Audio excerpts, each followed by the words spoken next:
Okay, so this lecture looks at another one of the groups that sort of go out after Urban's appeal at Clermont and become part of this sort of initial crusade movement.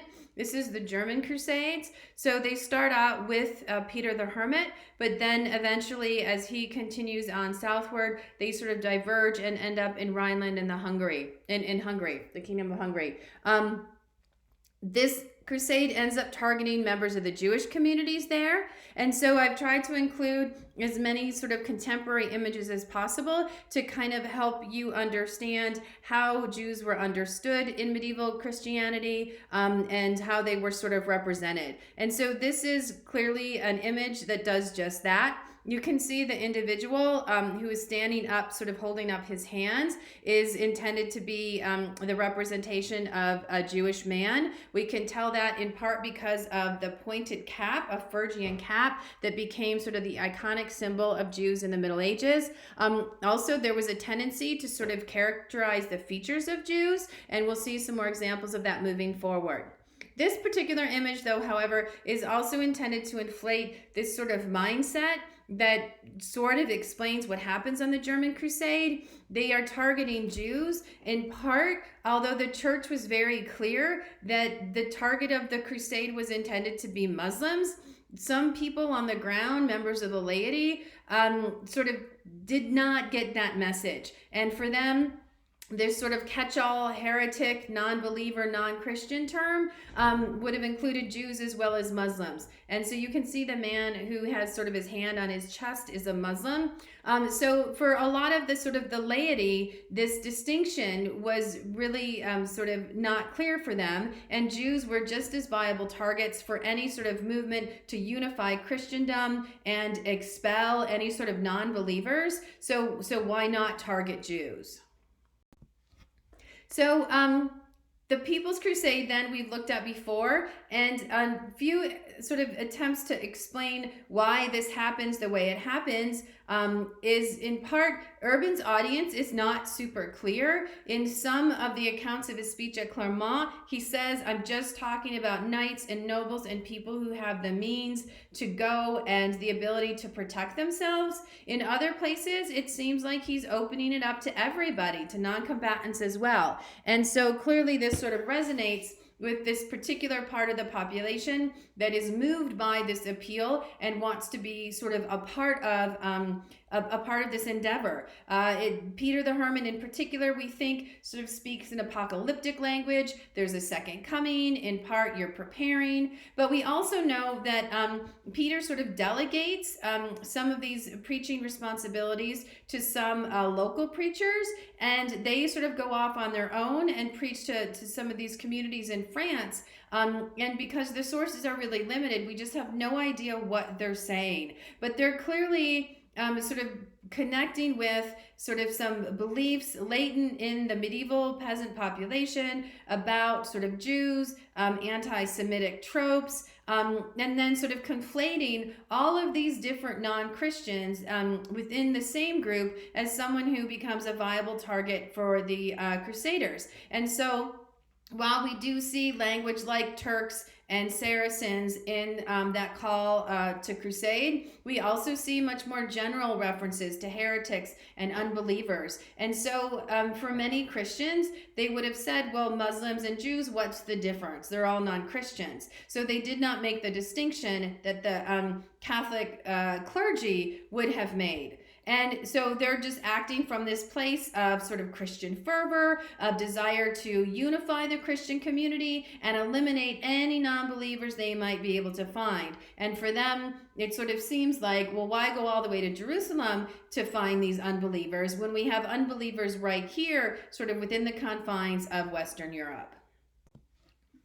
So there are three major groups. It's hard to know how big they are. The largest is led by Count Amico of Flonheim. Then two smaller ones led by someone named Folkmar, who was probably a local priest, and then Gottschalk, who was either a priest or a monk, but in either case, both of those last two are members of the clergy, which again shows even how within the clergy there were a lot of different views about sort of the acceptable position of Jews within medieval society. This illustration in particular is it goes with an account of what happens, and that account talks about the actions in particular of Amico. And Amico is sort of the most sort of fervent individual leading these early pogroms, and he makes no bones about it. He is deliberately targeting Jews, and he is actually looking to either forcibly convert or to kill them. And so you can see Amico here in the center of this illuminated manuscript wielding the sword, and the Jews sort of pleading for their lives. The crown indicates that Amico is a member of the nobility. And what's really interesting about this particular illustration, even though you have members of the church, the popes, Bernard of Clairvaux, condemning attacks against Jews that occur sort of as almost byproducts of the Crusades, you do have some individuals who see them as sort of divinely affirmed. And in this instance, you see sort of at the top of that picture, sort of Jesus, right? And so he's kind of looking on as if he is blessing these actions. So this is certainly not a condemnation of what happened. And if you read these accounts closely, it is really hard to get a sense of how the individuals chronicling these actions from the Christian point of view felt about what happened. Some seem to indicate this is not okay, but some are much more, I wouldn't say sort of they're not praising them, but they're certainly not condemning them. And this all stems from this really complicated and complex Christian attitude about Jews within medieval society. And it goes all the way back to the 1st century. So Jesus is Jewish. All his early followers are Jewish, and their initial message targets other members of the Jewish community. And that message is, okay, so you made this covenant, Abraham made this covenant with the Hebrew God, with Yahweh, and that's been sort of the defining element of your faith until now. But Jesus is here, and so this initiates a new phase in the history of Christianity, which requires acceptance that Jesus is the Son of God and that he was resurrected. Well, the Jewish community was on board with accepting Jesus and sort of his message. They were not okay accepting the notion that he was the Son of God and that he was crucified. And so that's where you get this divergence. So some members of the Jewish community convert to Christianity, but many don't. And so the question then becomes for Christians, why is it that these people who are the initial target audience aren't accepting this message? Why are they rejecting this message? And then they become sort of classified as these unbelievers. But they're not like everybody else. They're not like Muslims. They're certainly not like pagans because they have these shared origins. So Jesus was Jewish. You also have this explanation in Augustine in the 4th century who really sort of tackles this thorny issue head on. He says, look, and I'm going to be sort of glib with this, but you can't kill them because they were witnesses to the crucifixion. And so it's important that we sort of maintain some sort of coexistence with them, though they are sort of denigrated to secondary status. So they're not on the same level of Christians because they haven't accepted that message, and they need to be deferential and behave with humility around Christians. So this is all evolving at a time when Christians do not hesitate to kill pagans who won't convert. So if you kill pagans who won't convert, how come you don't kill the Jews as well? And so Augustine sort of develops this sort of special but sort of strange liminal status for Jews within the Christian community that's going to really sort of continue to inform the church's attitude towards the Jews moving forward. In the 8th and the 10th centuries, in part because of the just evolution of culture and economic opportunities across Western Europe, we do see movement of Jews up into Western Europe and into France, into the Rhineland, in southern France as well. And this seems to be a period of sort of relative toleration. We see decrees passed by kings sort of giving Jewish merchants special protection. They at times are sort of part of the feudal administration. And so we do know that there is this period when while they're not sort of necessarily prospering, but they're also not the object of persecution. And this particular image is a sculpture, and it's taken from Rome, and it sort of is intended from the Roman perspective to celebrate the Roman victory over one of the last Jewish revolts. And so they enslave the Jewish community, and then they take all of the precious vessels and symbols from the Jewish synagogue, including that menorah, and they bring them back to Rome.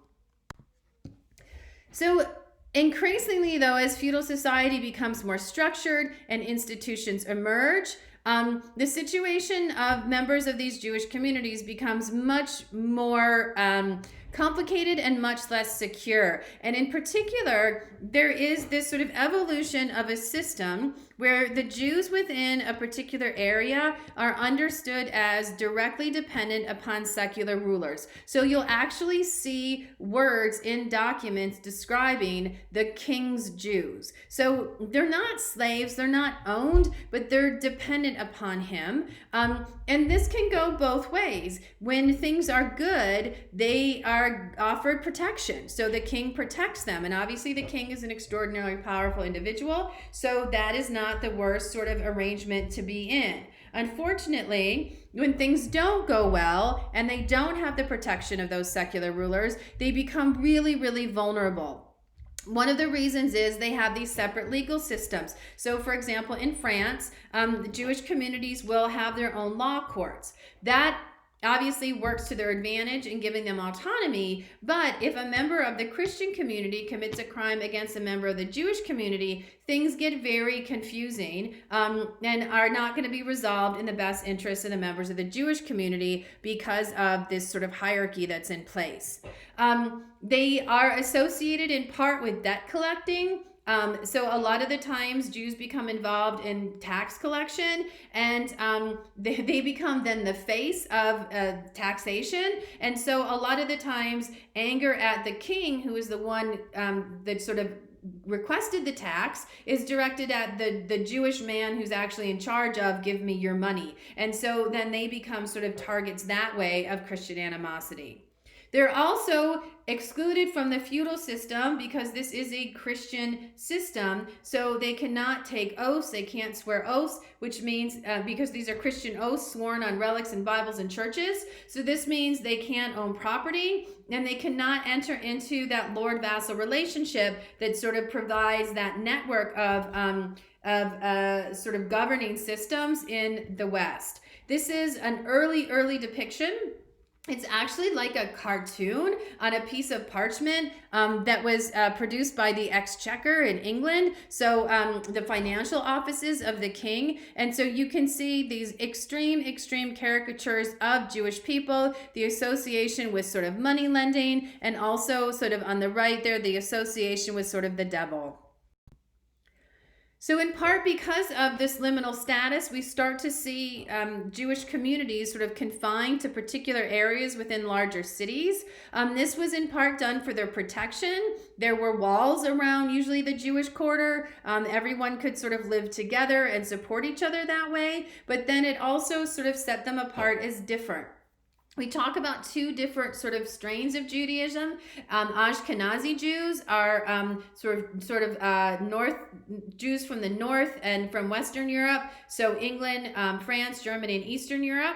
And then the other sort of group is the Sephardic Jews, and those tend to be Jews who live in Spain or the Mediterranean, the Ottoman Empire, or North Africa.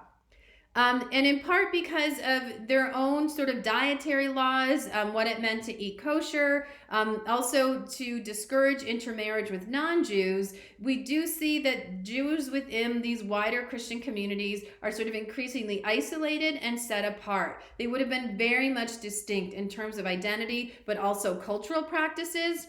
Many of them, especially in sort of Germany and Eastern Europe, developed the language of Yiddish.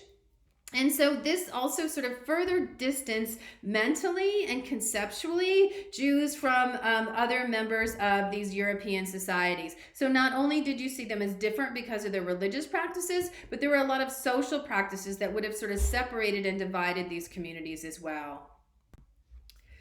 And so the Jewish settlement in the Rhineland in the 11th century, you can see in part is due to some migration up from Italy, but also migration sort of out of France. And eventually they'll continue to go even further east, but you do have sort of a considerable population there in the 11th century.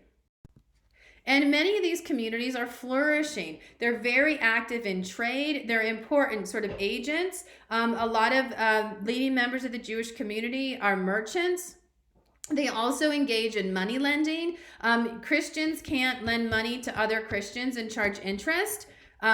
Jews can't lend money to other Jews and charge interest. But Jews can lend money to Christians and charge interest, and vice versa. And so they become, as the economy starts to emerge, they become really active in those sorts of practices, which at times can be quite lucrative.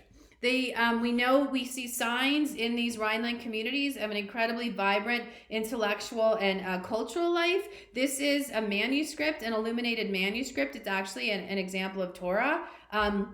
Sort of the central book in the Jewish faith, and it sort of demonstrates the extent of the culture within these communities. However, we do know that they have sort of limited rights. They have to a lot of them have curfew. They can, as I said before, own property. They can practice their faith, but they cannot attempt to convert others. And in a lot of instances in the Rhineland, their security isn't so much dependent on local secular rulers, it's more dependent on the local bishops. And while that's going to provide protection at times, it also is going to make them vulnerable. So when the First Crusade begins to sort of march, we know that Jewish communities are in contact with each other. And the Jewish communities in France are sort of the first affected. Small scale pogroms, destruction of property, but mostly the Crusaders seem interested in just extracting money from them. But the Jewish communities do send letters to the Jewish communities in the Rhineland warning them, hey, this is happening, this is coming your way, you should prepare. We know that certain individuals like Peter the Hermit and Godfrey of Bouillon come through, and in order to sort of head off any sort of violence, sort of representatives of the Jewish community sort of meet them outside the city and will give them money. So we raise this money for you, and so now please don't harm us. And so in one instance, we know that Godfrey of Bouillon was given like 500 marks, which is an enormous amount of money in return for not harming members of that community.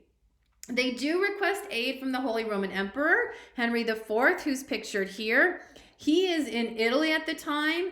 He sends messengers throughout his realm saying, do not harm them. They are under my protection. But unfortunately, he doesn't really have a military force to back that up. So when Count Amico and his forces arrive in the Rhineland, one by one, they begin targeting these Jewish communities. And this is really sort of deliberate targeting. So for example, on the 3rd of May, they arrive at the Jewish city, or the German city of Speyer. The Bishop of Speyer comes out and he meets with Amico and he says, look, they're under my protection. They should not be harmed. By the way, the Pope has written to me and he's told me very clearly that they shouldn't be harmed. We do see a few isolated instances of some of Amico's followers sort of hunting down members of the Jewish community and killing them. So about a dozen are killed. We do also see the destruction of property, synagogues, and Torah, so the burning of Jewish sort of holy texts. But for the most part, Speyer does not see sort of the massive destruction that some of these other Rhineland communities do. There are a few sort of medieval Jewish buildings that still survive. This is the mitzvah, the ritual bath, which is actually quite well intact, and sort of is a demonstration of how well developed Jewish life was in Speyer at the time.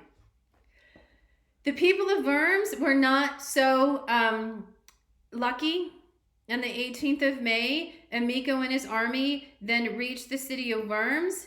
The townspeople are sort of divided. So half of them actually sort of say, no, they want to protect them. They take members, the people that they know into their homes and hide them. However, another percentage of people within the town align themselves with the Crusaders and attack the Jewish quarter. So some Jews are attacked in their own homes, some flee to the bishop's palace to try and seek refuge there, hoping that sort of the bishop's authority will be enough to protect them. But the Crusaders actually attacked the palace. We know about 500 Jews are killed, some of them by Crusaders, literally at the point of a sword. So they're told, you convert or I'll kill you. A handful probably do convert, though the sources are kind of muddled on that, but most of them choose death. And then we also know that some members of the Jewish community who know sort of what's impending, like this is the choice I'm going to be given, actually take their own lives. So there are a few chronicles that tell us about mothers who take the lives of their children so that they're spared death at the hands of these crusaders, or people who take their own life so that they don't have to face this choice. And so we see the first instance of sort of these martyrs within the medieval Jewish community becoming sort of associated with these pogroms. This is a cemetery in the city of Worms, which has about 1,000 people buried there, some of them going all the way back to around this period. Probably the worst destruction was in the city of Mons, which is on the next sort of stop on the Crusaders' path. When they arrive in Mons, the archbishop has closed the gates. He is very much in favor of sort of protecting members of the Jewish community. He sends Amico sort of message after message. The Pope doesn't want this. The Holy Roman Emperor doesn't want this. You need to leave. Unfortunately, within this city, we do see again sort of a divided population and some anti-Jewish riots. And eventually, members of the community of Mons open the gates to Amico and his army and just unleash 2 days worth of sort of hunting down individual Jews who are hiding in their homes. Some of them have sought refuge with the archbishop, and they're sort of killed there.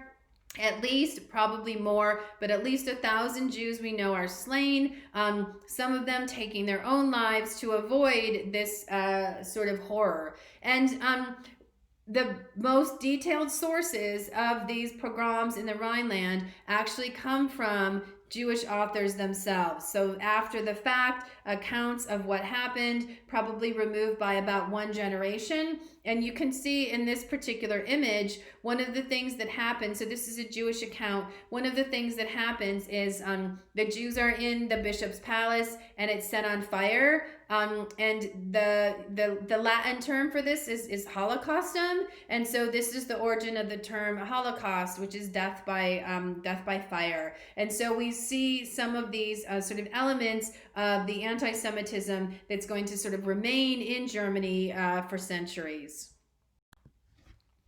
On the 1st of Cologne, we know that Amico reaches the border of Hungary. He lays siege to sort of a small fortress that is positioned on that border. And King Koloman of Hungary comes out to meet him. When Amico attacks Koloman's forces, Koloman responds accordingly, and Amico is routed. He returns to his home. He disappears from the historical record. We know that a lot of his followers are killed in the battle with Koloman, and then a few other nobles end up actually making their way down to Jerusalem and hooking up with Hugh of Vermandois' forces with the Knights Crusade. This is actually an image. You can see the woman holding the goose.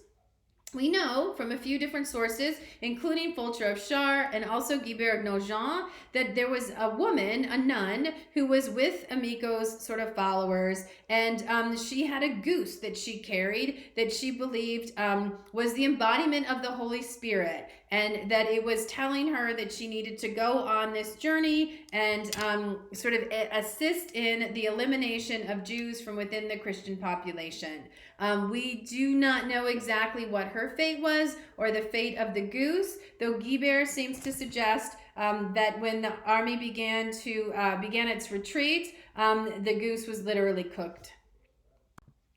Another sort of splinter group is that of Folkmar. Folkmar ends up going off on his own and attacking some Jews in Prague. He enters Hungary, and there, once again, King Koloman's forces sort of meet up with him. Initially, just says, hey, look, go home and I won't harm you. But then when Folkmar's followers start to sort of attack Koloman's army, he returns the attack, and they eventually scatter, and we lose trace of Folkmar in the historical record as well. So what's the response to all of this? Some people then see the failure of these groups as punishment for the treatment of Jews, particularly members of the sort of upper clergy, the papacy, who this is in violation of all church policy about how Jews within Christian society should be treated. They should not be harmed, and there actually is church law that prevents forcible conversion. So everything that these individuals were doing is in violation of not only the church's policies towards the treatment of Jews, but church law towards the treatment of Jews. So one explanation becomes, the Crusades, when they do fail, it's because of the actions of these individuals. They argue that in part, God's not participating in this, that this is not what he signed off on. And future endeavors, they will try and head off these types of pogroms before they can even sort of evolve. But also the need for organization and discipline. Urban said, look, everybody meet up. In 1096, these splinter groups went out sort of ahead of everybody else, and that becomes sort of a lesson for why we all need to sort of stick together. And also you do see the message from the Pope become much more specific about who he's targeting when he calls crusades. It's not common people. It's not these sort of nuns with geese. It's knights, it's nobles, it's people who are organized, it's people who have resources, and it's people who you can sort of control.